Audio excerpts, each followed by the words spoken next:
This firmware installation video assumes that you've already installed the Arduino application and are generally familiar with how to get files from GitHub.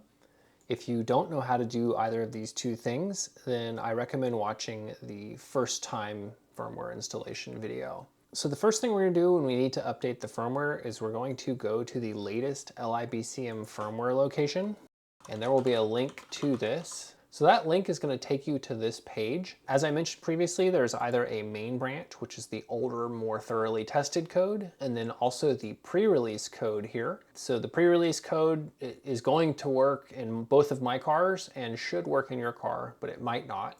If it does have issues, then main is almost certainly going to work because it's been months since it's been updated. So I'm going to download the pre-release code. So I've selected pre-release, and then we just do code, download zip.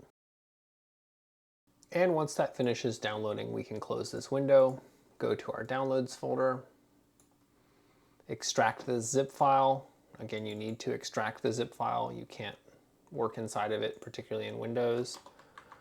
And then we are going to go to firmware, MVP, and then we're going to open config.h in Sublime Text. And we once again need to select our hardware configurations. So we've now set up config, and now we just need to go to mvp.ino. This will launch the Arduino application.